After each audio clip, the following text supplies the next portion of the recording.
lady in the next story. Just wanted to get home to her boyfriend and got more than she wanted on a dark country road. I call this story Dead End. I'm 30 years old, female, and a current student in nursing. 2020 Thanksgiving went from exciting to creepy for me. It started off with me passing exam at 86%, spending a pre-Thanksgiving with my boyfriend and his family. He was leaving for a Cal Fire base. This particular night before Thanksgiving, I spent at my brother's house. I left for home around 8 a.m. I woke up exhausted, but my mental state turned manic. I was awake and wanting to get my sister a surprise gift for me and her kids. Because she hadn't replied, in my manic state I decided to go to her house. The day was fun, a lot of food, booze and dancing. I loved it.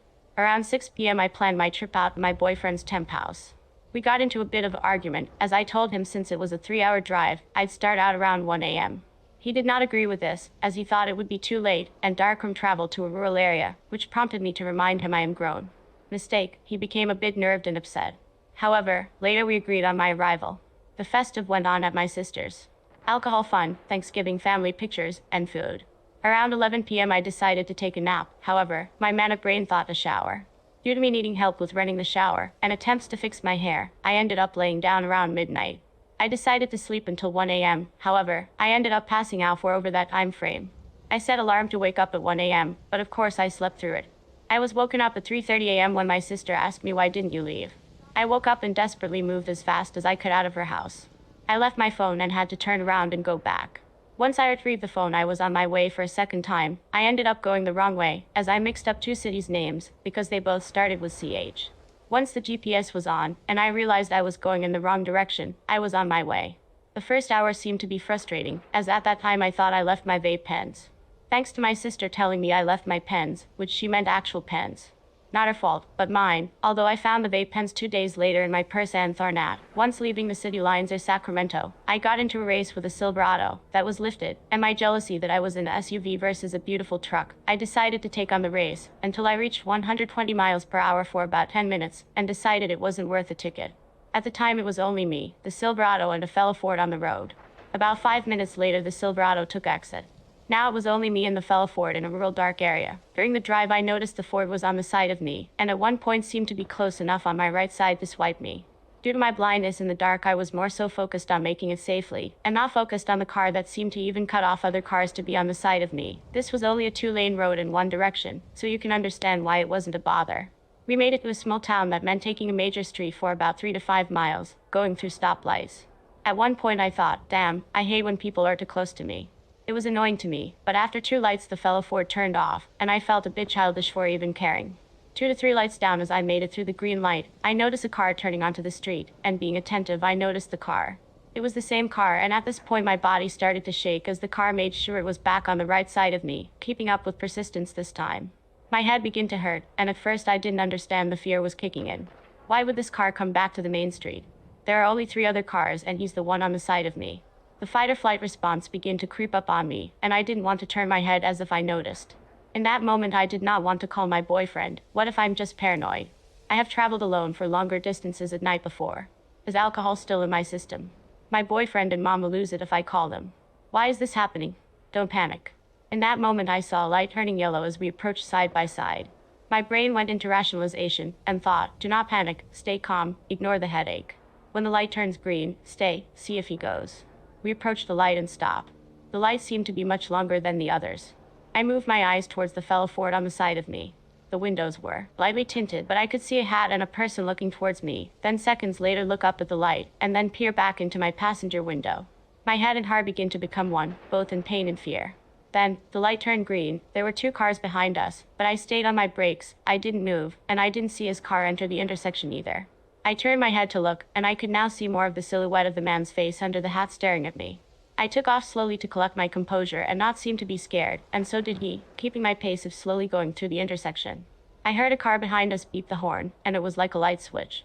I noticed a truck in the distance through the last light that was making it through the abyss of the rural highway that was only a 1-lane road. I decided to speed up to make the last light. But so did the fellow Ford, keeping up with my pace. It seemed that he was trying to cut me off, but I went from 45 miles per hour to 65 miles per hour. The trucks were going slow, and now he was behind me and so close that I couldn't see his lights in full. In panic I went off the side of the road as to pull off to pass up the truck, so did he. When I noticed he passed the truck and was still just as close behind, I noticed the second truck. I sped up to 90 miles per hour and went towards the left, which was into incoming traffic, to cut off the truck. My rationalization was to speed, and even if I was pulled over, I'd be safe, I hope.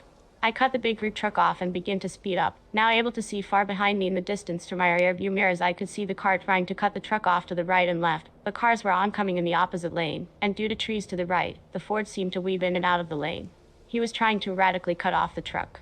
By now even the truck lights were far behind me. I was going about 120 miles per hour and continued it with no effort, as I am experienced with driving fast, and my adrenaline to flight made it easy. I was still shaking and crying, and the headache became bearable. After about 5 to 10 minutes I slowed to 80 miles per hour, and then to 65 miles per hour after about 30 minutes. An hour later I stopped at a store that appeared to have many customers, which prompted me to stop, as I was paranoid, and couldn't be 100% sure the fellow Ford wasn't near me. I went into the store to grab food and coffee, but my appetite was gone, so I decided on coffee and a smoke. Walking into the store, I saw both customers and employees give me a wide-eye look, followed with a look of sorrow, which made me feel embarrassed. I was shaking and my makeup had run all over my face from the crying, and I'm sure I looked like I was coming down off of drugs from the fact that my sympathetic nerve was transferring its hard work over to the parasympathetic nerve. I was coming down off the adrenaline. I went to pay for my coffee and request smokes, but the shaking made it hard for me to enter my PIN for my debit card. I had to try 3 times. Back to the car I went in fear, my head pounded into my ears. I hoped some tobacco would calm me. The smoke seemed to help calm me down slightly, but the shaking and headache persisted in a bearable manner. The sun was coming up and I was almost there. I was still shaking and still upset, and crying on and off. Of course, when I made it to my boyfriend's, he could sense it and was able to get the truth out of me. I could see he was upset, but he tried to console me with a hug and kiss, and encouraging rest so I could calm down. It was hard to study that day, the headache persisted, and I stayed in bed. My boyfriend made the decision of me not taking any more late-night drives, and even made sure I stayed in his dwellings until he was often with me. It's days later and it's dark out, and I'm scared to go out. I wish I would have listened. 30 or not, no person, male or female, should think it's okay to drive into rural areas at night. There are crazies out there.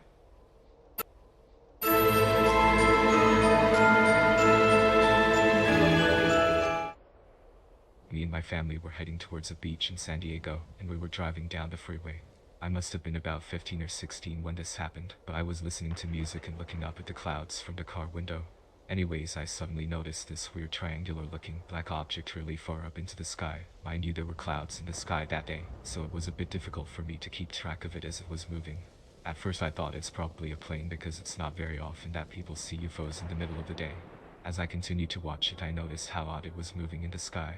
It looked like the pointed part of a UFO was pointing downward toward the earth, and it was very slowly moving down closer to the ground.